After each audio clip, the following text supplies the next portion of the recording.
चलिए दोस्तों, आपने देखा कि पृथ्वी अर्थात जो ग्रह हैं और उपग्रह हैं किस प्रकार से सूर्य के चारों ओर चक्कर लगाते हैं। तो आइए अब हम लोग आते हैं, कुछ बेसिक जानेंगे कि ये कैसे कैसे इनको श्रेणियों से हटाया गया और किस प्रकार से रखा गया। चलिए विचार करते हैं दोस्तों। देखिए इनकी कुछ बेसिक चीजें, जैसे ग्रहों की अगर हम गति के बारे में जाने तो ग्रहों की गति के संबंध में सबसे प्राचीन और प्रमाणिक मॉडल मतलब क्या हुआ, प्रमाण के साथ एक मॉडल आज से लगभग 2000 वर्ष पूर्व माने पहले 2000 वर्ष पहले टालमी ने किया था। ग्रहों की गति के बारे में विचार प्रमाणिक मान किसने बताया था? लगभग आज से 2000 वर्ष पहले किसने बताया? टालमी ने बताया था। फिर उसके बाद 5वीं शताब्दी में जब आर्यभट्ट जी आए तो आर्यभट्ट ने सूर्य केंद्रीय मॉडल प्रस्तुत किया। सूर्य केंद्रीय मॉडल क्या है?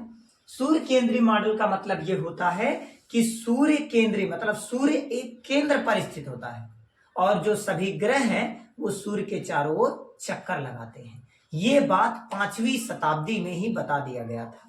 और किसने बताया था? आर्यभट्ट ने बताया था, जिन्होंने जीरो की खोज की थी।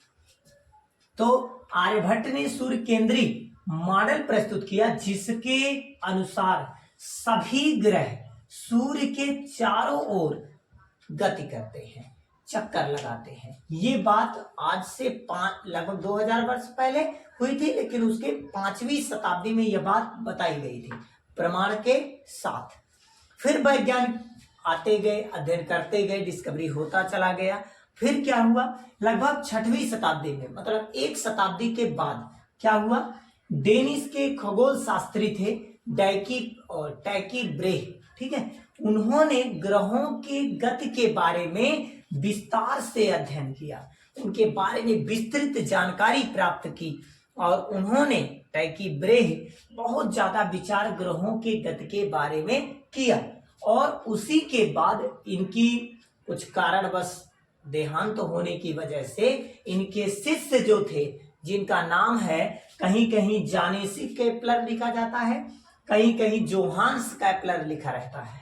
तो इनके जो शिष्य थे उन शिष्य का नाम था जोहान्स केपलर। इन्होंने ग्रहों की जो गति के 3 नियम प्रस्तुत कर दिए। कितने नियम दिए? 3 नियम दिए। और 3 नियम वो कौन कौन से थे? पहला नियम दिया जिसे कहते हैं कक्षीय चाल का नियम, दूसरा कहा गया क्षेत्रफलीय चाल का नियम, तीसरा है परिक्रमण काल का नियम। अब आइए दोस्तों, फिर इन्होंने क्या कहा कि पृथ्वी का अगर हम उपग्रह का विचार करें तो पृथ्वी के केवल एक उपग्रह है जिसका नाम है चंद्रमा। ये भी कौन सा उपग्रह है? प्राकृतिक उपग्रह है। और इसके बाद मंगल की विचार करें तो मंगल के 2 उपग्रह हैं, 2 सैटेलाइट है। बृहस्पति के लगभग 63 उपग्रह हैं। सबसे ज्यादा उपग्रह किसके पास है? बृहस्पति के पास, जुपिटर के पास। 2006 से पहले लगभग 2006 से पहले हमारे सौरमंडल में कुल 9 ग्रह थे। हमारे सौरमंडल में कुल कितने ग्रह थे? 9 ग्रह थे। लेकिन 2006 में अंतरराष्ट्रीय खगोल संगठन ने, उनकी जो संगठन बैठी, तो उन्होंने प्लूटो जो एक ग्रह था, प्लूटो भी एक ग्रह था, इसको हटाकर इसका नाम क्या रख दिया गया? श्रेणी से हटा करके इसका नाम क्षुद्र ग्रह या इसे बौना ग्रह कहा गया। क्यों कहा गया? क्योंकि ये क्षुद्र ग्रह बौना ग्रह इसलिए कहा गया क्योंकि जो सूर्य के चारों ओर एक निश्चित कक्षा में चक्कर लगाते उसे ग्रह की श्रेणी में रखा जाएगा, लेकिन ये सूर्य के चारों ओर एक निश्चित कक्षा में चक्कर नहीं लगाता था, सभी की कक्षाओं में चक्कर लगाने लगता था। इसी के लिए इसका नाम, इसे श्रेणी से हटा दिया गया। जैसे कुछ ऐसी चीजें होती है जैसे इंग्लिश हिंदी सभी चीजों में तो कुछ ना कुछ एक्सपेंशन मिल जाता है, कुछ नियमों का पालन नहीं करता है। तो जब नहीं करता, जैसे अब 10 लोग पढ़ रहे, 10 लोग क्या सही से पढ़ रहे हैं? कुछ लोग पढ़ाई कर रहे हैं लेकिन उसी में मस्ती कर रहे हैं, बात कर रहे हैं, टिकटॉक चलाने लगेंगे, गाना चलाने लगेंगे। तो उसी प्रकार से सब पढ़ने वाले नहीं होते। वैसे ही अगर देखा जाए तो सभी ग्रह उसी नियमों का जब पालन कर रहे हैं तो उसमें 1-2 एक्सपेंशन था जिसका नाम प्लूटो है, समझिए। वो उनके नियमों का पालन नहीं करता था, इसीलिए प्लूटो को श्रेणी से हटा करके इसका नाम क्षुद्र ग्रह या बौना ग्रह कहा गया। जबकि आज के वर्तमान समय की बात करें तो वर्तमान समय में अपने सौरमंडल में कुल 8 ग्रह हैं। अगर आज के समय में क्वेश्चन आए कि सौरमंडल में कितने ग्रह हैं तो 8 ग्रह हैं दोस्तों। ठीक है, इसका स्क्रीनशॉट लीजिए। और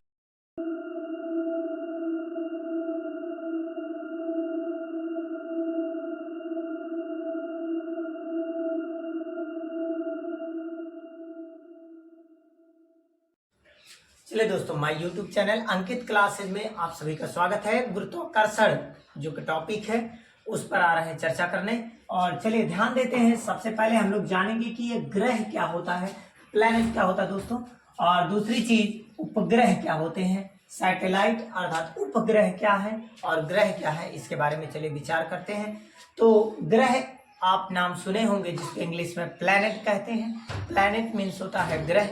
और ग्रह क्या है, कहां पर होता है ये आप अगर विचार करेंगे तो ये सौरमंडल में पाए जाते हैं। कहां पर? सौरमंडल में। और ये सौरमंडल कहां है? जैसे आप देखते हैं सूर्य को तो देख लेते हैं, लेकिन शायद ग्रह को इस नग्न आंखों से हम लोग नहीं देख पाते। तो किसी यंत्र की सहायता से यदि मैं देखता हूं तो उनको देख लेता हूं।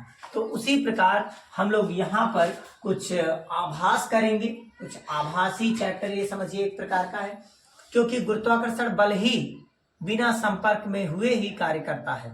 ये असंपर्क बल है जो बिना संपर्क के कार्य करता है।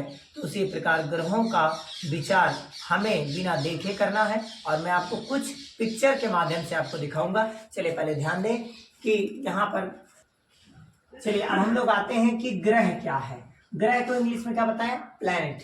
अब प्लैनेट जो होते हैं वो होते हैं जैसे सूर्य है, ये सन है, ठीक है, ये सूर्य है, ये सूर्य है। अब इनके चारों ओर ये ऑर्बिट है, ये चारों ओर क्या है? ऑर्बिट है। यहां पर ये मान लीजिए कोई प्लैनेट है, कोई ग्रह है। इसी प्रकार से 8 प्लैनेट लगे हुए हैं और इस प्रकार से दीर्घ वृत्ताकार कक्षाओं में चक्कर लगाते रहते हैं। तो इस प्रकार से चक्कर लगाते हैं तो ये बोला जाता है दीर्घ वृत्ताकार कक्षा। तो अगर कोई पूछे ग्रह क्या है, तो ग्रह वह है कि जो सूर्य के चारों ओर एक दीर्घ वृत्ताकार कक्षा में चक्कर लगाता है, वही ग्रह है। जबकि ये एक सूर्य जो है एक फोकस पर स्थित होता है। सूर्य नहीं किसी का चक्कर लगाता, बल्कि ग्रह इसके चारों ओर चक्कर लगाते हैं। ठीक है। और यहां पर विशेष ध्यान ये देने की बात है कि सूर्य को अगर हम लोग देखें तो एक फोकस मान सकते हैं, एक निश्चित एक फिक्स पॉइंट मान सकते हैं। ठीक है। तो हम लोग इसी पर 8 ग्रहों का चर्चा करेंगे। जो 8 ग्रह इसके चारों ओर चक्कर लगाते हैं वो ग्रह कुछ इस प्रकार से हैं, जैसे कि बुध जिसको इंग्लिश में मरकरी कहते हैं, सेकंड है मंगल जिसको मार्स कहते हैं, तीसरा है शुक्र जिसको इंग्लिश में वेनस कहते हैं, चौथा है पृथ्वी जिसको अर्थ कहते हैं, पांचवा है जुपिटर जिसको हम लोग बृहस्पति कहते हैं, छठवां है शनि जिसको हम सैटर्न कहते हैं, सातवां है अरुण जिसको यूरेनस कहते हैं, और आठवां है वरुण जिसको नेपच्यून के नाम से जाना जाता है। ये कुछ 8 ग्रह हैं जो आपके सामने लिखा गया है और दिख रहा है। ठीक है। तो ये 8 ग्रह हैं जो सूर्य के चारों ओर चक्कर लगाते हैं। और अगर हम बात करें उपग्रह की, तो उपग्रह क्या है? मतलब जो इस ग्रह के चारों ओर चक्कर लगा, इसके चारों ओर जो चक्कर लगाते हैं इसको बोलते हैं उपग्रह।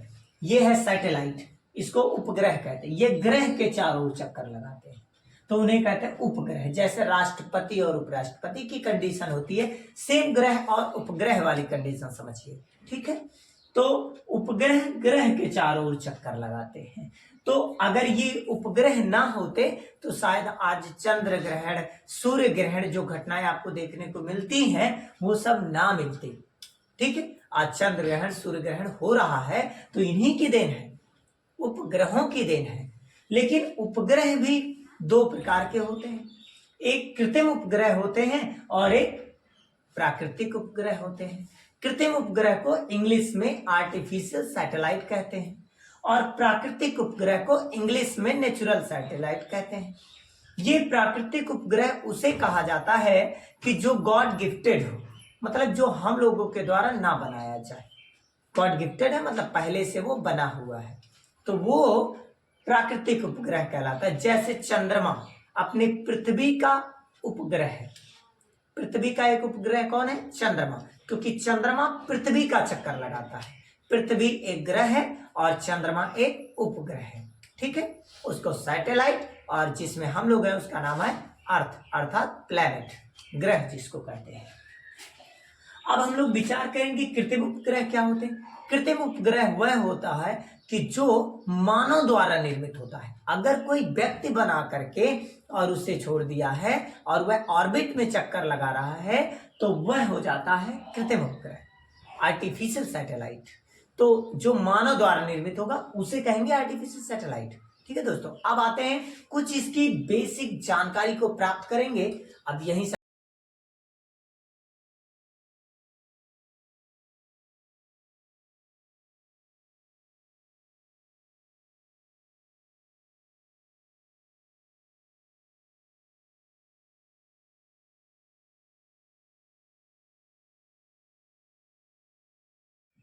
चलिए दोस्तों देखते हैं गुरुत्वाकर्षण के बारे में।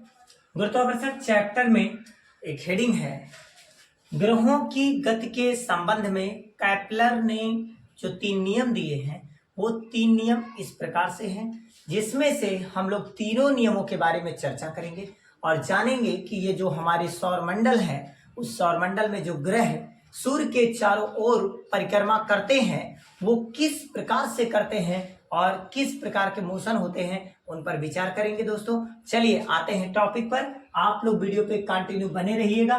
देखिए दिया गया है ग्रहों की गति के संबंध में कैप्लर के नियम। कैप्लर ने कितने नियम दिए थे? 3 नियम। कौन कौन से? देखिए सूर्य के चारों ओर ग्रहों की गति के आधार पर 3 नियम दिए गए। कौन कौन से? कक्षीय चाल का नियम। दूसरा कौन सा नियम है? क्षेत्रफलीय चाल का नियम। तीसरा कौन सा है? परिक्रमण काल का नियम। ये 3 नियम है। अब हम लोग एक एक नियम को विस्तार से समझेंगे। पहला नियम क्या है? कक्षीय चाल का नियम, इसको इंग्लिश में बोलते हैं law of orbital, law of orbit, अर्थात कह सकते हैं कक्षीय चाल का नियम। किसे कहते हैं कक्षीय चाल का नियम? चलिए इस पर विचार करते हैं कि जैसे एक सूर्य है, ये सूर्य है और इस सूर्य के चारों ओर एक दीर्घवृत्ताकार ऑर्बिट है और इसमें सभी ग्रह क्या करते हैं? चक्कर लगा रहे हैं। यहां भी एक ग्रह है, वो भी चक्कर लगा रहा है। तो ये सभी ग्रह हैं जो क्या करें? इसके चारों ओर दीर्घवृत्ताकार कक्षाओं में चक्कर लगा रहा है। लेकिन सबका ऑर्बिट जो है ये सेम नहीं होगा, ये बात आप मत समझिएगा। ये एक ही ऑर्बिट में सब नहीं है, इनकी अलग अलग कक्षाएं हैं, ठीक है। मतलब इस प्रकार से बताया जा रहा है कि इस प्रकार से ये चक्कर लगा रहे हैं। ये जो आपको कक्षा दिख रही है इस कक्षा को कहते हैं दीर्घवृत्ताकार कक्षा। क्या कहते हैं इसको? दीर्घवृत्ताकार कक्षा, ठीक है। कक्षा बोलो चाहे कक्षा बोलो, ठीक है। और ये जो सूर्य है ये किसका काम करता है? एक फोकस का कार्य करता है। ये किसका कार्य करता है? फोकस पे। ये कहीं नहीं जाता। यही जो प्लैनेट है, ये जो ग्रह है, इसी के चारों ओर एक दीर्घवृत्ताकार कक्षाओं में चक्कर लगाते रहते हैं, जबकि सूर्य एक फोकस पर स्थित होता है। तो जब कोई एक निश्चित कक्षा में चक्कर लगाएगा तो इसीलिए उसको कहा गया कक्षीय चाल का नियम। क्या कहा गया? कक्षीय चाल का नियम। और जो ये दूरी होती है, जो ये ग्रह चक्कर लगाता है, इसको हम लोग कहते हैं, इसको हम लोग सौर के नाम से जानते हैं। किसके नाम से? सौर। और जो इनके चारों ओर चक्कर लगाते हैं उनको हम लोग उपसौर कहते हैं। क्या कहते हैं? उपसौर। ये उपसौर है और ये क्या है? सौर है। मतलब ये स्वयं प्रकाश को देते हैं, लेकिन ये प्रकाश को देते नहीं हैं, ये प्रकाश को एब्जॉर्ब करते हैं, अवशोषित करते हैं। तब तो हमें यहाँ प्रकाशित सभी चीजें दिखाई देती हैं। तो ये उपसौर का है और ये एक प्रकार का सौर है जो स्वयं प्रकाश को दे रहा है और इसके चारों ओर दीर्घवृत्ताकार कक्षाओं में ये चक्कर लगा रहे हैं। तो इसको हम लोग कैसे लिखेंगे? तो इनके नियमानुसार कैसे लिखेंगे? इनके नियमानुसार मतलब अकॉर्डिंग टू कैप्लर्स लॉ क्या लिखेंगे? कि सभी ग्रह सूर्य के चारों ओर चारों ओर एक दीर्घवृत्ताकार कक्षाओं में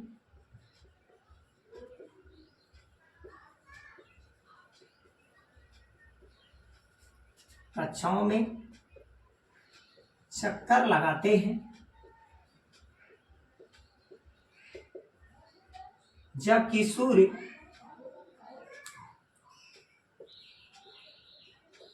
एक फोकस पर स्थित होता है, एक फोकस पर स्थित होता है। तो ये आपको अगर कोई कहता है पहला नियम बताइए क्या है, कक्षीय चाल का नियम, तो इस प्रकार से आप लिखेंगे और एक फिगर ड्रॉ कर देंगे, यही हो जाएगा कक्षीय चाल का नियम। तो चलिए अब इसके बाद हम लोग सेकंड, चलिए क्षेत्रफलीय चाल का नियम, दूसरा नियम है क्षेत्रफलीय चाल का नियम। ये सेकंड वाला लॉ बताने जा रहे हैं, फर्स्ट लॉ हो गया है।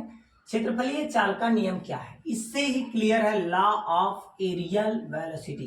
कहीं कहीं एरियल लिखा जाता है लेकिन एरिया पढ़ते हैं, ठीक है ना, लेकिन आप लोग एरिया लिखते हैं, एरिया वेलोसिटी। कक्षीय वाला तो खत्म हो गया है, क्षेत्रफलीय चाल का नियम कैसे विचार करेंगे समझिएगा।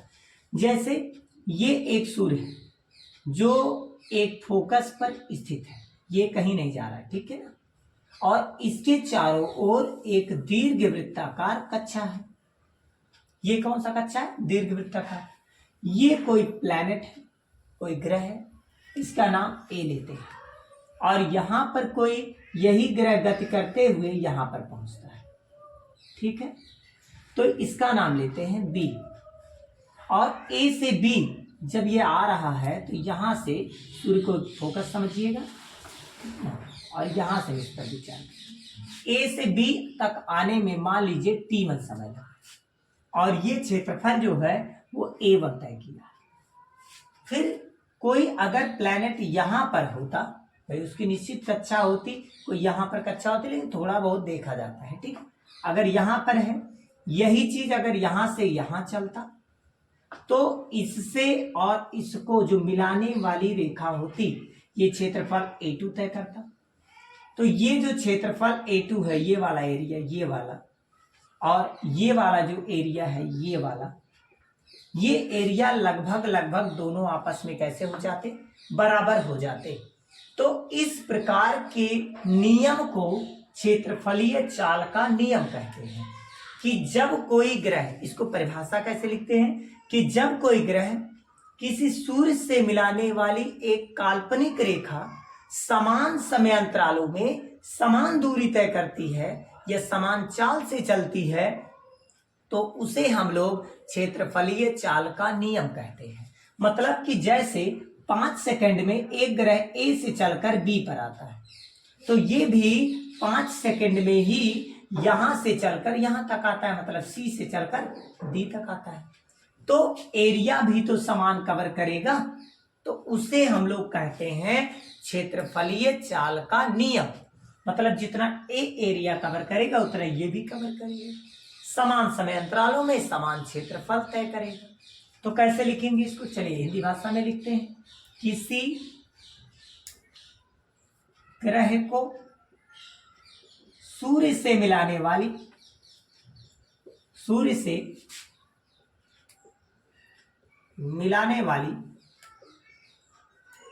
काल्पनिक रेखा, ये क्लियर नहीं है, काल्पनिक बोला जाता है, जिसको आभासी भी कह सकते हैं, काल्पनिक रेखा। ये जो काल्पनिक रेखा है समान समयांतरालों में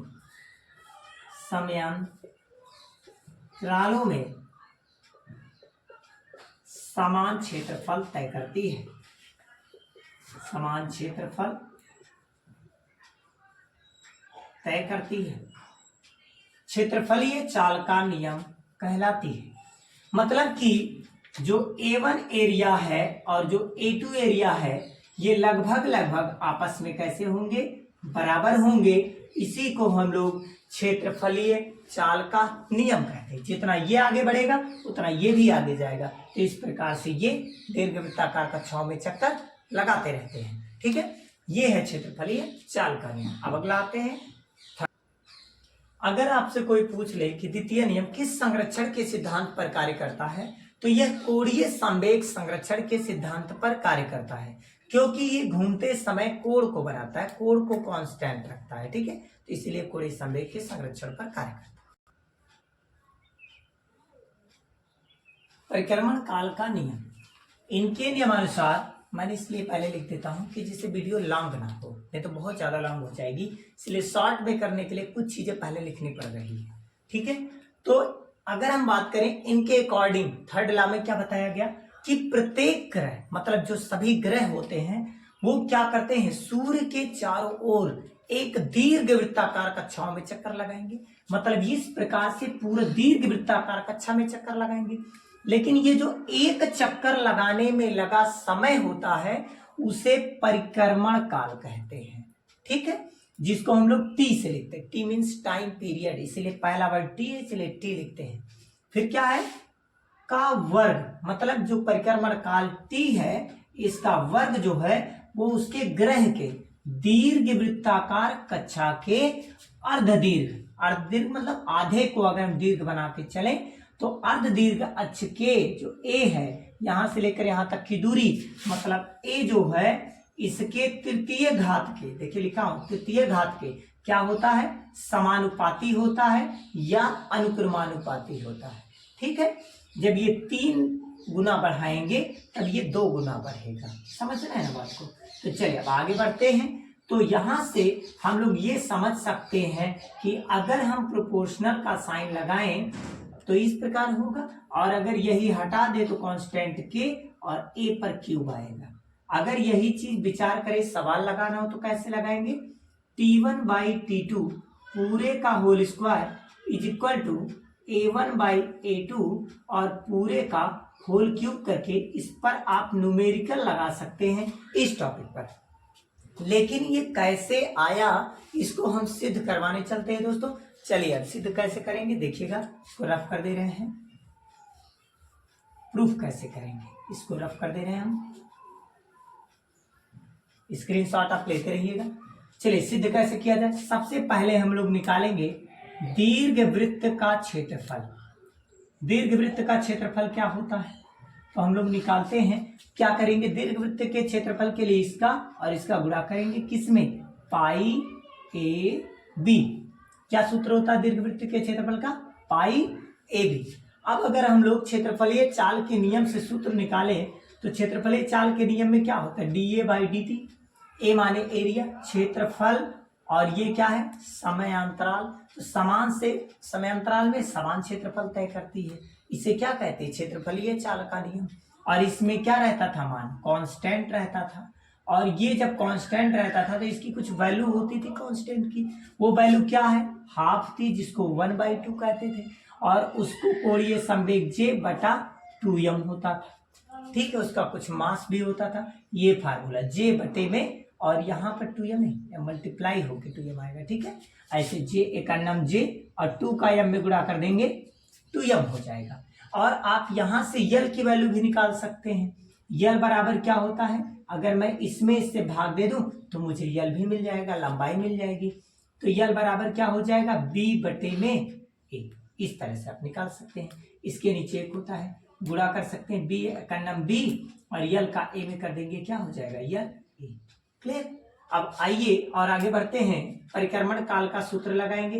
t बराबर क्या होता है, पहले सूत्र होता है कि इसके कोणीय संवेग की मान पर अब हम लोग कैसे निकालेंगे, दीर्घ वृत्ताकार क्षेत्रफल का अगर हम परिक्रमण काल निकालेंगे तो क्षेत्रफलीय, इसका क्या लिखेंगे, पहले क्षेत्रफलीय चाल का नियम, क्षेत्रफलीय चाल का मतलब दीर्घ वृत्त का क्षेत्रफल क्या लिखा है, पाई ए बी, तो पाई ए बी लिखेंगे, बटे में क्षेत्रफलीय चाल का नियम, उसको क्या लिखते हैं, तो हम लोग का फार्मूला क्या दिया, जे बाई 2m, तो लिखेंगे जे और बटे में 2m, पूरे का क्या हो जाएगा, यहाँ पर क्रॉस मल्टीप्लाई, इसका जाएगा ऊपर और ये जाएगा नीचे, तो क्या आ जाएगा, t बराबर में पाई ए बी 2m, ये हो जाएगा। और j एकन्नम क्या हो जाएगा, j। हम लोग एक चीज समझ सकते हैं कि यहाँ पर हम लोग बी स्क्वायर के स्थान पे यल लिख सकते हैं, लेकिन बी स्क्वायर लाने के लिए दोनों पक्षों का वर्ग करना पड़ेगा, तो दोनों पक्षों का क्या करने पर, वर्ग करने पर, जब हम लोग दोनों पक्षों का वर्ग कर लेंगे तो बन जाएगा टी का स्क्वायर बराबर में यहाँ हो जाएगा पाई ए बी 2m और बटे में जे पूरे का क्या हो जाएगा होल स्क्वायर। इसको जब सॉल्व करेंगे तो बन जाएगा पाई स्क्वायर ए स्क्वायर बी स्क्वायर और दो दूनी कितना हो जाएगा 4। इसको आगे लिख देते हैं और यम का करेंगे यम स्क्वायर बटे में जे का करेंगे क्या आ जाएगा जे स्क्वायर। अब हम लोग समझ सकते हैं कि जो बी स्क्वायर है बी स्क्वायर बराबर क्या होता है एल ए, तो हम लोग बी स्क्वायर के स्थान पे एल ए रख लेंगे तो आ जाएगा टी स्क्वायर बराबर कि 4 पाई स्क्वायर बी स्क्वायर के स्थान पे आप ये लिख सकते हैं एल ए। ठीक है, तो यहाँ एल कर लीजिए ए कर लीजिए इंटू में एम स्क्वायर अपान में जे स्क्वायर। समझ में आ रहा है ना दोस्तों? थोड़ा सा आपको टफ लगेगा लेकिन घबराइएगा नहीं, कभी कभी कठिन चीजें भी पढ़नी चाहिए। तो क्या हो जाएगा 4 पाई स्क्वायर है तो स्क्वायर और ए स्क्वायर है यहाँ भी है 2 बार, एक बार कितना बार हो गया 3 बार हो गया। और क्या बचा यल और यम स्क्वायर बटे में जे स्क्वायर। अब इसमें ये जो टर्म आपको दिख रहे हैं ये इतने टर्म देखिएगा ध्यान से, ये टर्म कांस्टेंट होते हैं तो हम लोग इसमें क्या लिख सकते हैं टी स्क्वायर प्रोपोर्शनल लगा सकते हैं इतने के स्थान पर और क्या बचेगा ए का क्यूब। ये आ गया क्या प्रूफ। अगर आपसे कोई पूछता तो इस तरह प्रूफ करके आप दिखा सकते हैं। जबकि आप जानते हैं कि सूर्य के सबसे निकट ग्रह बुध होता है और बुध लगभग 87.87 दिनों में एक परिक्रमा पूरा कर लेता है।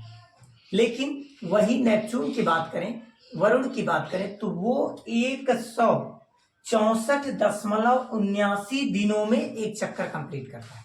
वो वर्ष में इतने वर्ष लगते हैं 164.79 वर्ष में एक चक्कर कंप्लीट करता है, जबकि पृथ्वी 365 दिनों में ही एक चक्कर पूरा कर लेती है। ठीक है,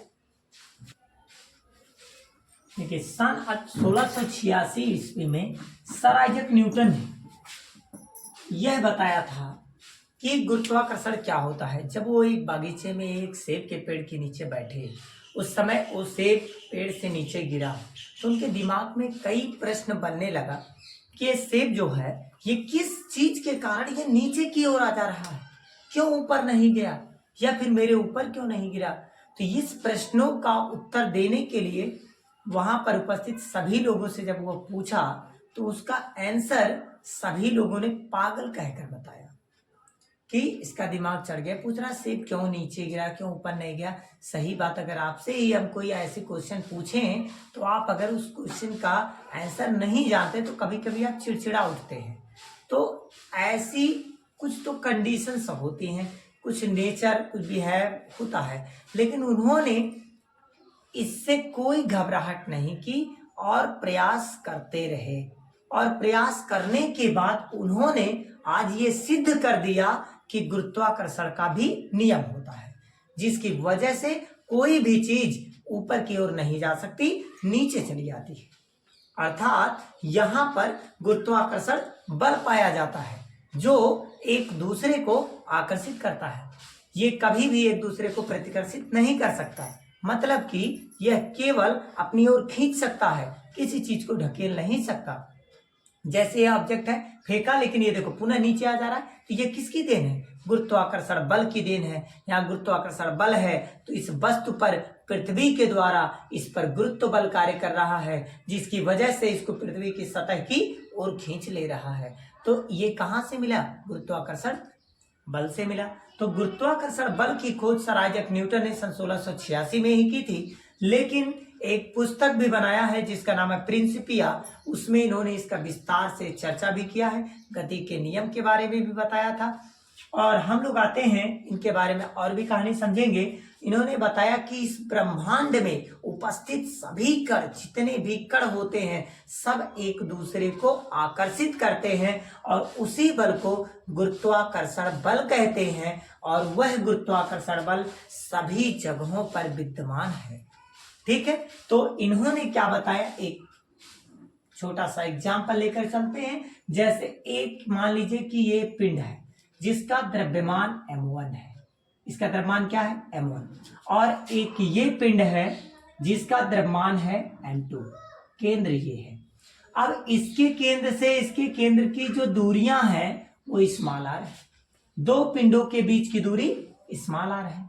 तो इससे ये पिंड इन पर बल आरोपित करेगा और ये पिंड इस पर बल आरोपित करेंगे। दोनों एक दूसरे को क्या करेंगे, आकर्षण करेंगे, मतलब आकर्षित करेंगे, अपनी ओर खींचने का प्रयास करेंगे। आकर्षित या अट्रैक्शन या अट्रैक्ट मतलब कि खींचने का प्रयास करेंगे। तो इनके बीच जो बल लगता है वो दो चीजों पर डिपेंड करता है। पहली चीज कि F डिपेंड करता है दोनों द्रव्यमानों पर। तो दोनों द्रव्यमानों के गुणनफल के क्या होता है, समानुपाती। जो इनके बीच लगने वाले आकर्षण बल होते हैं ये दोनों द्रव्यमानों के गुणनफल के समानुपाती होता है। Equation first.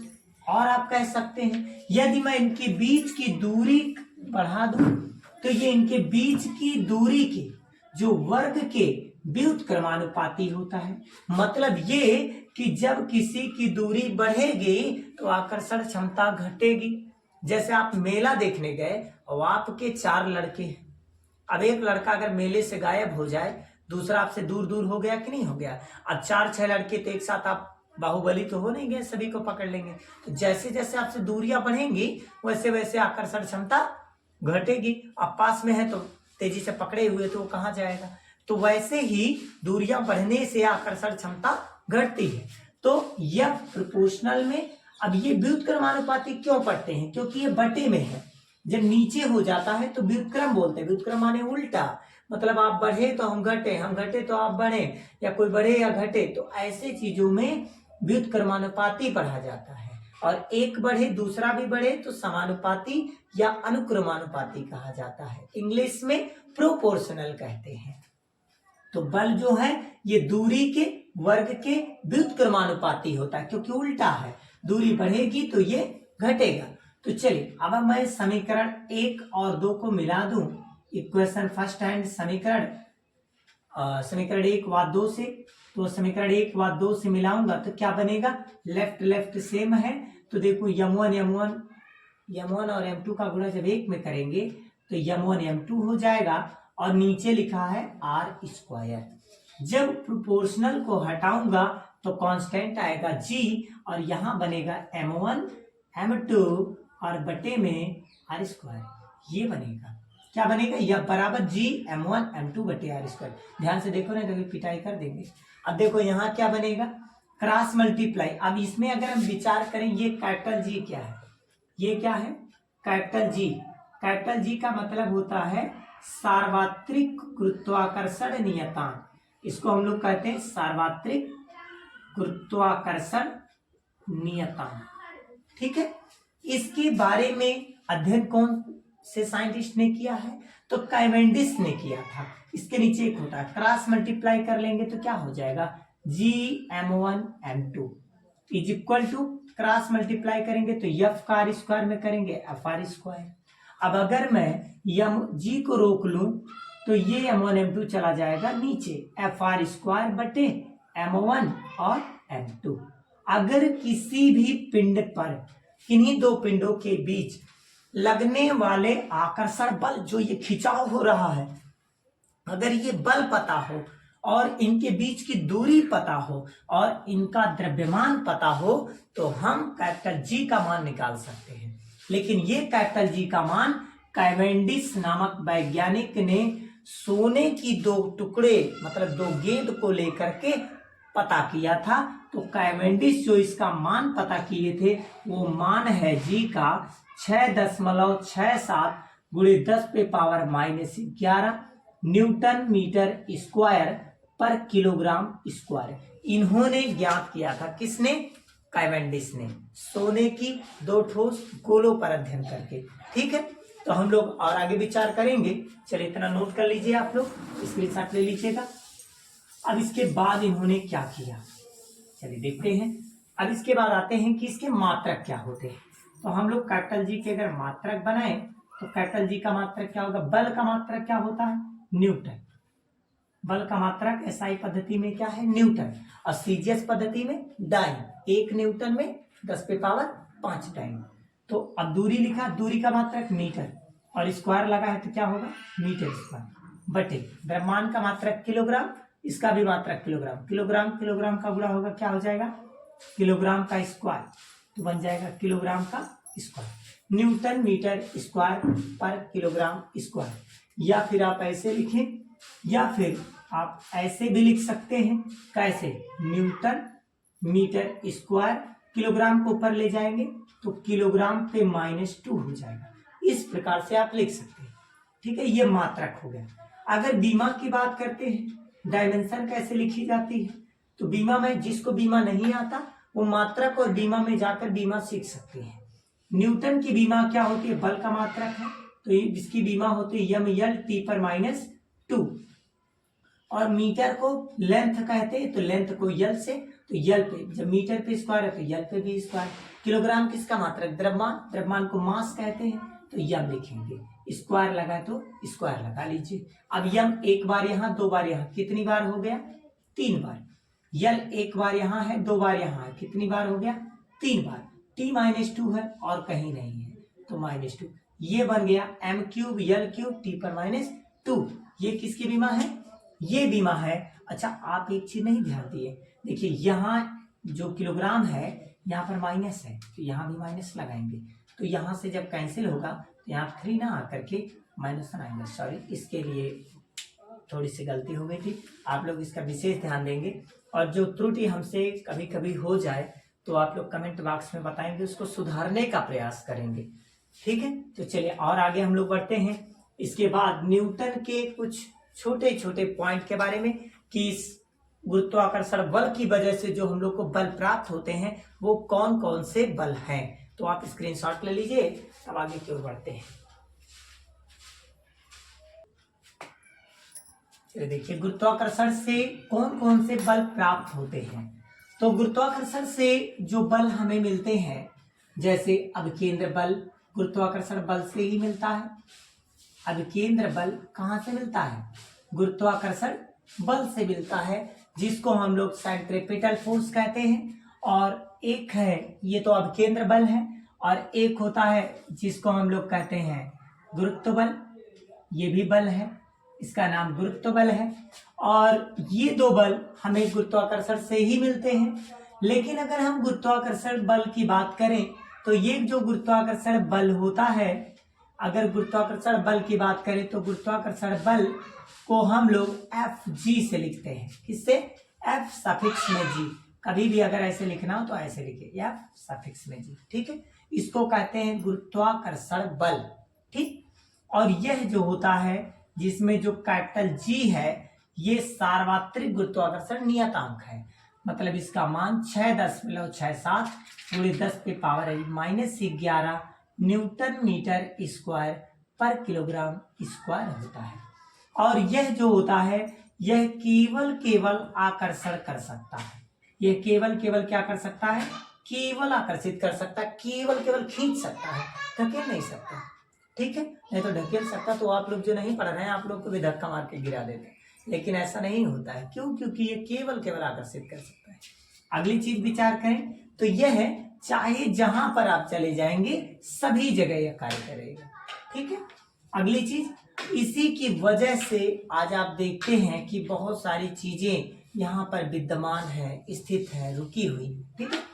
तो आकर्षण बल ही है एक प्रकार का, और यह एक प्रकार का मूल बल है, लेकिन मूल बलों में सबसे दुर्बल बल है।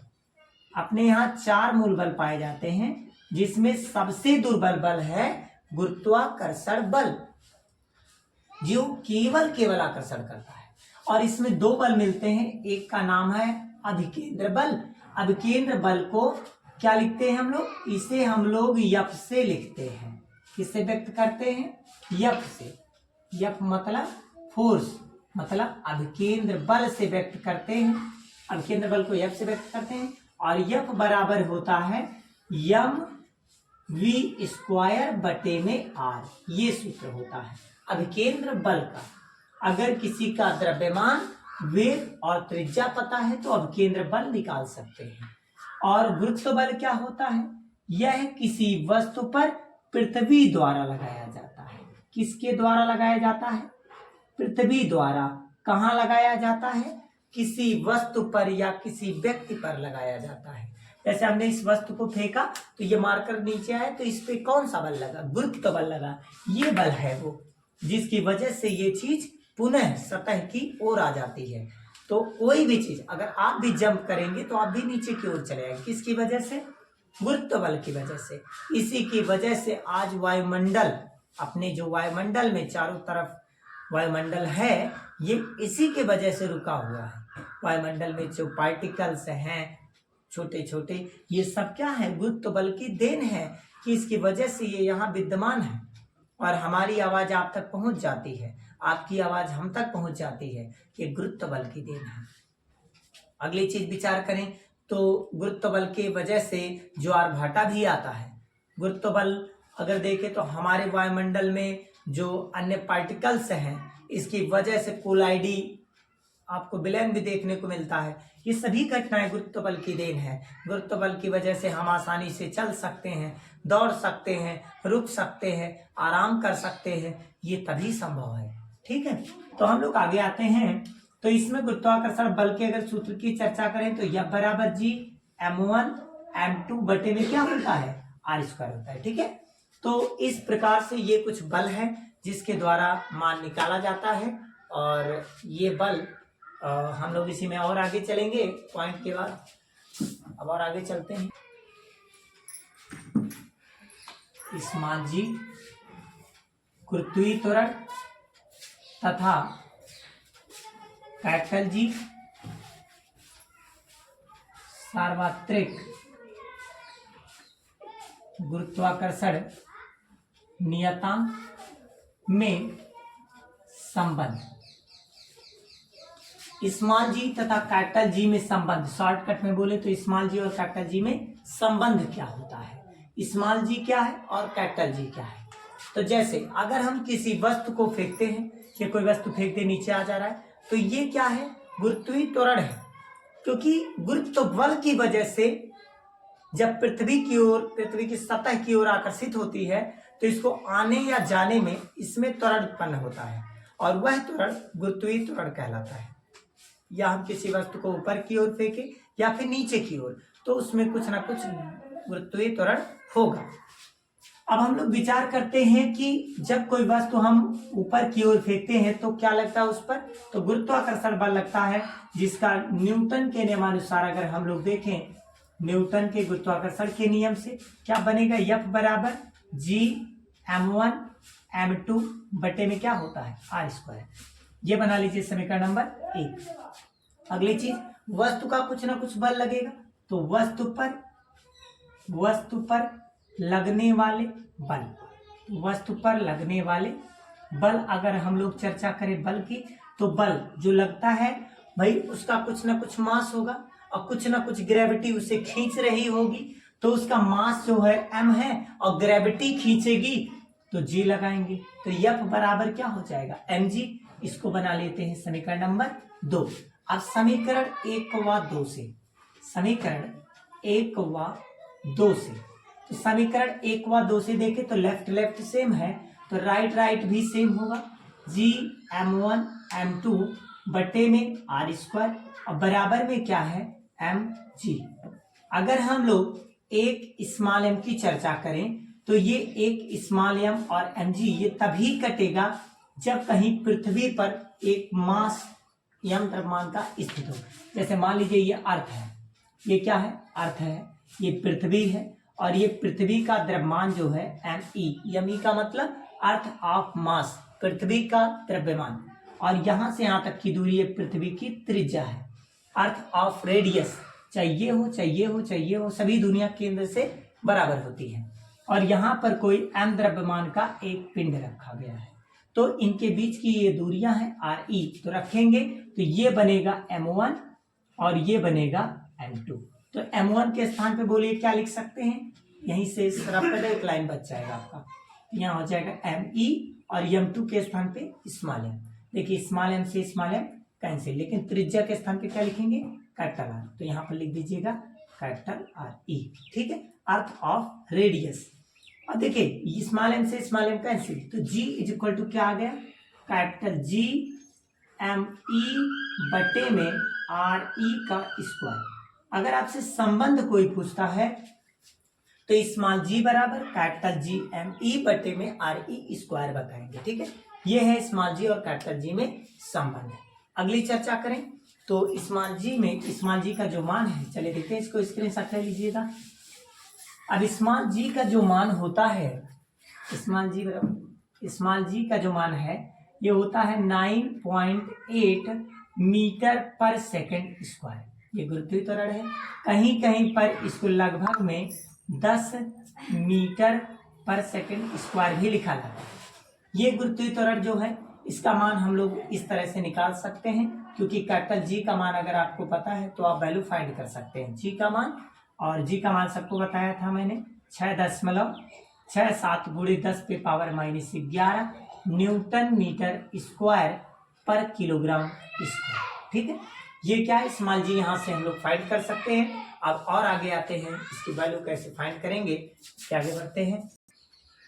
पृथ्वी के द्रव्यमान और घनत्व की जब गणना करेंगे तो पृथ्वी के द्रव्यमान के लिए मैंने बताया स्मॉल जी का मान क्या होता है, तो स्मॉल जी बराबर होता है जी एम ई बटे में आर ई का स्क्वायर। लेकिन यहाँ सफिक्स में ई लिखिए या ना लिखिए, बस आपको पता हो कि जब बड़ा पिंड होगा तो कैपिटल एम, जब छोटा पिंड होगा तो स्मॉल एम। ठीक है, तो बड़ा पिंड रहेगा तो कैपिटल आर भी लगाइएगा। ठीक है, ये फार्मूला अभी 2 मिनट पहले मैंने प्रूफ कराया है।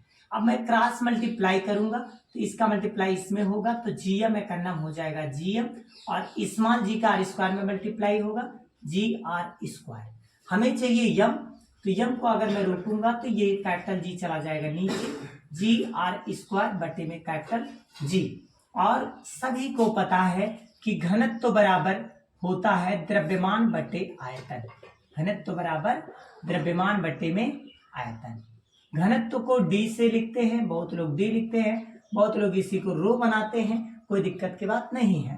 द्रव्यमान को एम लिखते हैं, आयतन को हम लोग बी से लिखते हैं। पृथ्वी कैसा है, गोल है, लेकिन कहीं कहीं आपको पता है ध्रुवों पर क्या है, चपटी है, लेकिन भूमध्य पर दीर्घ है, तो इसीलिए उसे दीर्घ वृत्ताकार कहा जाता है। ठीक है ना, तो यम। और गोले के लिए सूत्र क्या होता है, 4/3 पाई आर क्यूब। ये क्या है, आयतन है।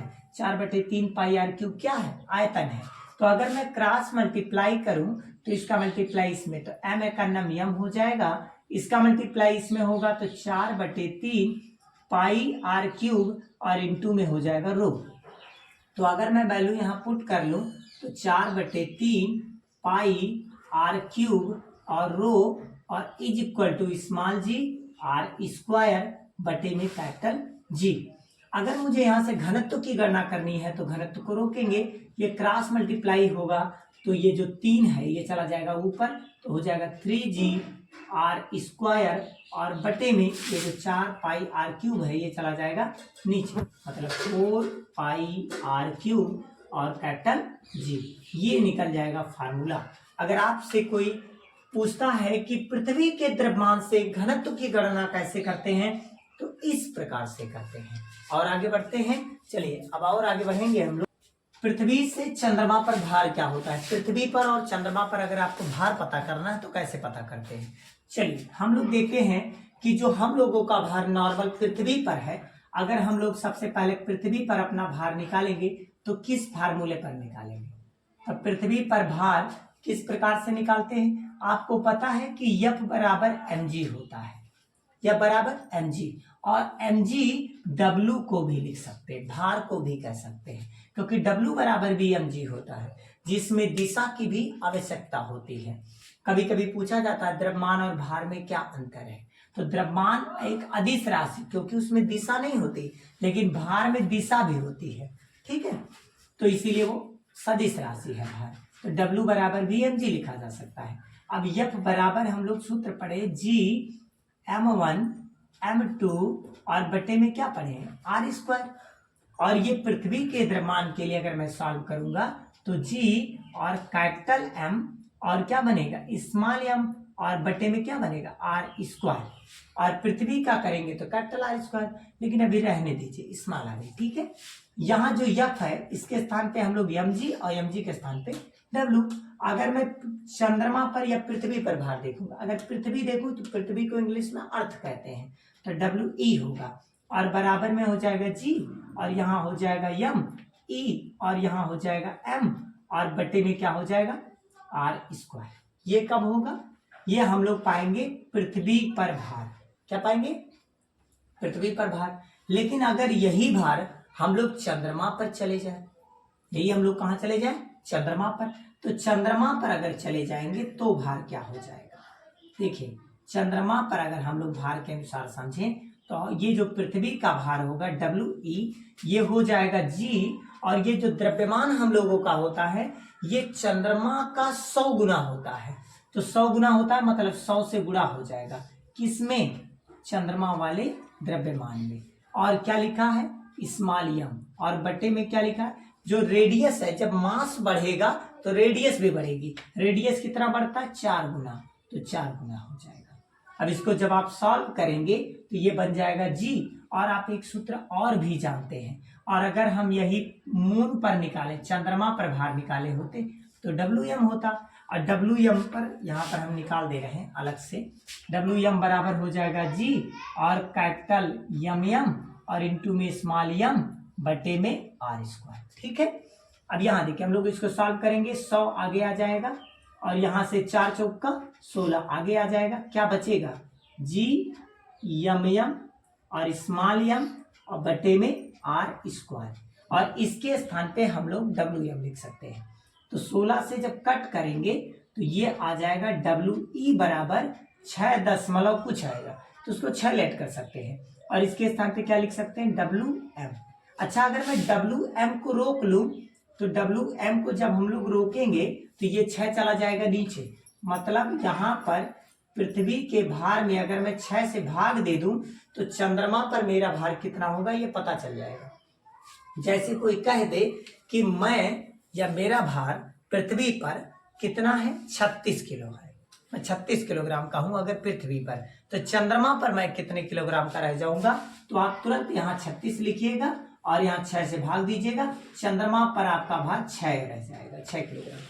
तो चंद्रमा पर जस्ट 6 से भाग दे देंगे, आपका पता चल जाएगा चंद्रमा पर भार आपका कितना होगा। ठीक है, इस प्रकार से क्वेश्चन को हम लोग लगाएंगे और एक क्वेश्चन लेकर। चलिए ध्यान देते हैं, जो गुरुत्वीय त्वरण है स्मॉल g, ये क्या होता है? अगर हम लोग देखें ये सतह पर चले जाए तो सतह पर जो ग्रेविटी होती है वो शून्य होती है।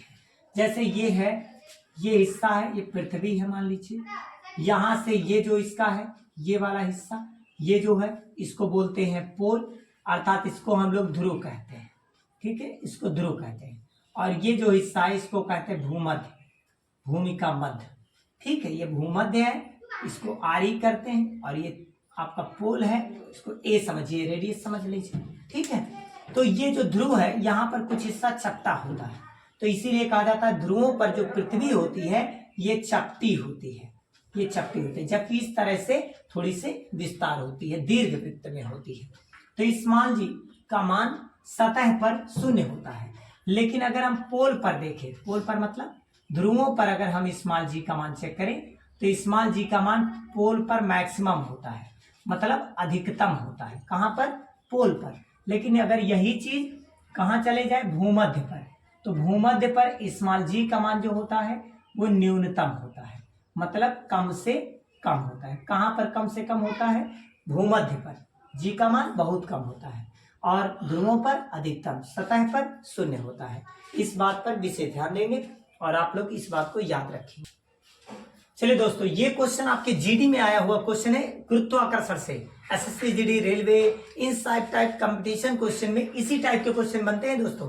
तो चलिए आते हैं क्वेश्चन पर विचार करते हैं। दिया गया है दो वस्तुओं के बीच गुरुत्वाकर्षण बल F लग रहा है। मान लीजिए कि अगर एक वस्तु ये है M1 द्रव्यमान का, एक वस्तु ये है M2 द्रव्यमान का, और ये दोनों एक दूसरे से r दूरी पर हैं, तो ये दोनों एक दूसरे पर बल F लगाते हैं। तो गुरुत्वाकर्षण बल का मान हम लोग न्यूटन के नियमानुसार क्या लगाते हैं? F बराबर G M1 M2 बटे में R² होता है। ये आप लोग फार्मूला पढ़े हैं, लेकिन क्वेश्चन ऐसा कुछ नहीं कर रहा है। क्वेश्चन कह रहा है यदि उनके बीच की दूरी को मैं क्या कर दूं, घटा करके प्रारंभिक मान का, मतलब जो मान ये है उसको घटा करके आधा कर दूं, मतलब ये फिगर ऐसे ना हो करके अगर मैं इसी फिगर को ऐसे कर दूं, ये m1 द्रव्यमान है और ये m2 द्रव्यमान है और इनके बीच की दूरी को घटाकर आधा कर दूं, आधा मतलब r/2 कर दूं, तब इस पे बल कितना लगेगा। तो इसके लिए जब हम लोग बल निकालेंगे तो यह बराबर होता है G, और यहाँ डैश बना लीजिए नहीं तो कंफ्यूज हो जाएंगे आप। G और m1 का मान वैसे रहेगा, m2 भी वैसे रहेंगे, लेकिन जो दूरी है वो r/2 हो गया। पूरे का क्या हो जाएगा, होल स्क्वायर। जब इसको सॉल्व करेंगे तो बन जाएगा G m1 m2 और बटे में हो जाएगा r का करेंगे r² और 2 दूनी 4 हो जाएगा, ये जाएगा ऊपर तो बन जाएगा f डैश बराबर 4 और यहाँ बन जाएगा G m1 m2 और बटे में r²। G m1 m2 बटे r² के स्थान पर हम लोग क्या लिख सकते हैं, f, तो ये बन जाएगा 4 और इसके स्थान पर f, अर्थात ये कितना गुना हो जाएगा, 4 गुना हो जाएगा। ऐसे ऑप्शन आपको मिला था, यही ऑप्शन लगा देना चाहिए था। इस टाइप के क्वेश्चन ऐसे लगते हैं। और सेकंड टाइप क्वेश्चन कैसे आया है, स्मॉल जी का मान यहाँ नहीं दिया है, कैपिटल जी का मान दे दिया गया है। कितना दिया गया है क्वेश्चन में, एक क्वेश्चन में सोल्यूशन करते समय विशेष ध्यान, पहले क्या क्या दिया है। तो कैपिटल जी का मान दिया है 6.67 गुणित 10 पे पावर -11 न्यूटन मीटर स्क्वायर पर किलोग्राम स्क्वायर, ये दिया गया है। फिर क्या दिया गया, हो तो 2 गोले जिनका भार 800 किलोग्राम तथा 700 किलोग्राम है। यहाँ भार ना होकर द्रव्यमान होना चाहिए, द्रव्यमान, क्योंकि द्रव्यमान का मात्रा किलोग्राम होता है। तो m1 का मान है 800 kg और m2 का मान हो जाएगा 700 kg मतलब किलोग्राम। एक दूसरे से 60 मीटर की यहाँ पर रखे दूरी पर, तो r बराबर लिखेंगे 60 मीटर। क्वेश्चन में कहा गया है रखे हुए हैं तो उनके बीच आकर्षण बल का मान ज्ञात कीजिए। तो हम लोग फार्मूला जानते हैं, कौन सा फार्मूला, F बराबर फार्मूला होता है G m1 m2 और बटे में r², गुरुत्वाकर्षण के नियम से। तो क्या लगेगा, G का मान सबको पता है 6.67 गुणित 10 पे पावर -11, m1 का मान आपको पता है 800, हम लोग रखेंगे 800, m2 का मान आपको पता है कितना 700, रखेंगे 700 और बटे में r का मान दिया गया 60। स्क्वायर का मतलब होता है 60 कितनी बार है, 2 बार। ये 0 से 0 कट कर दीजिएगा, एक 0 से 0 कट कर दीजिएगा। उसके बाद इसका मल्टीप्लाई करके 6 से जब आप भाग देंगे तो इसका आंसर आ जाएगा 10.27 गुणे 10 पे पावर -9 और बल का मात्रक होता है न्यूटन। ये हो जाएगा आंसर दूसरा। इस प्रकार से क्वेश्चन सॉल्व करेंगे। नोट पॉइंट में ध्यान दीजिए कि अगर मैं सतह से कोई वस्तु को अगर मैं ऊपर की ओर फेंकता हूं, कहाँ, ऊपर की ओर, मतलब h ऊंचाई तक, तो क्या बनेगा, अगर h ऊंचाई तक किसी वस्तु को फेंकी जाती है तो जो यस है वो ऑटोमेटिक h में कन्वर्ट हो जाती है। और जो ग्रेविटी होती है ना, जो ग्रेविटी होती है वो घटने लगती है। क्यों, क्योंकि जब कोई वस्तु ऊपर जाएगी तो ग्रेविटी नीचे खींचती है, तो जब सतह की ओर खींचेगी तो क्या होगा, माइनस। कब होगा, लेकिन ये जब वस्तु कहाँ जा रहा हो, ऊपर जा रहा हो, जब वस्तु ऊपर की ओर गतिमान हो, ऊपर की ओर गतिमान हो, ऊपर की ओर क्या हो, गति कर रहा हो या गतिमान हो, तब स्मॉल जी का मान घटता है। लेकिन आपको पता है ध्रुवों की ओर ले जाने पर स्मॉल जी का मान बढ़ता है, ठीक है, भूमध्य की ओर लाने पर स्मॉल जी का मान घटता है। तो हम लोग बात करेंगे ऊंचाई पर ले जाने पे यस चेंज हो जाता है एच में, क्योंकि जो दूरी है वो हाइट में बदल जाती है, और जो त्वरण ऐसे उत्पन्न हो रहा था वैसे होने की वजह से ग्रेविटी से मतलब हो जाता है, तो स्मॉल जी हो जाता है। लेकिन घटती है इसलिए माइनस सी, माइनस का मतलब ये है कि ग्रेविटी घट रही है। तो अगर समीकरण जानते हैं आप लोग गति के तीनों, v बराबर क्या होता है, u प्लस AT, दूसरा समीकरण होता है s बराबर ut प्लस में हाफ AT स्क्वायर, तीसरा होता है v स्क्वायर बराबर u स्क्वायर प्लस में 2as। अब यहाँ वैल्यू चेंज कर लीजिए, v के प्लेस पर v ही रहेगा और बराबर में u ऐसे ही रहेगा। यहाँ पर जो a है जब माइनस जी करेंगे तो प्लस माइनस क्या हो जाएगा, माइनस GT हो जाएगा। और दूसरे समीकरण में जहाँ यस है वहां क्या हो जाएगा, यच, और ut और प्लस के स्थान पे माइनस हो जाएगा हाफ, और यहाँ पर हो जाएगा GT स्क्वायर। और तीसरा समीकरण अगर बनाए तो क्या बनेगा, वी स्क्वायर बराबर यू स्क्वायर माइनस में 2g और यस के स्थान पे यच हो जाएगा। ये कब बनेगा, जब कोई वस्तु नीचे से ऊपर जा रही हो। लेकिन अगर कोई वस्तु क्या हो, जब कोई वस्तु क्या हो, ऊपर से नीचे आ रही हो, ऊपर से कहाँ आ रही हो, नीचे। जैसे कोई लिफ्ट है और लिफ्ट पे चढ़ा और लिफ्ट अचानक में वहां से स्लो मोशन में नीचे आने लगा, तो नीचे आने पर क्या होती है, नीचे आने पर अगर कोई वस्तु नीचे की ओर आती है तो ग्रेविटी बढ़ती है। ग्रेविटी क्या होती है, बढ़ती है, तो इसीलिए इसके आगे प्लस साइन यूज करते हैं और यस के प्लेस पर तो यच होता ही है। ठीक है, तो यहां पर सूत्र क्या बनेगा, समीकरण 1 क्या बनेंगे, v बराबर u, जहां जहां पर माइनस है वहां वहां प्लस हो जाएगा, u प्लस में gt हो जाएगा। दूसरा क्या हो जाएगा, h बराबर ut plus half gt square हो जाएगा। तीसरा क्या बनेगा, v स्क्वायर बराबर u स्क्वायर प्लस में 2gh बन जाएगा। ये सब प्लस में जाएंगे। लेकिन अगर कोई विरामावस्था से चलेगा तो प्रारंभिक वेग को 0 कर लीजिएगा, u 0 हो जाएगा। ठीक है, तो इस प्रकार से छोटे छोटे पॉइंट, बहुत लॉन्ग वीडियो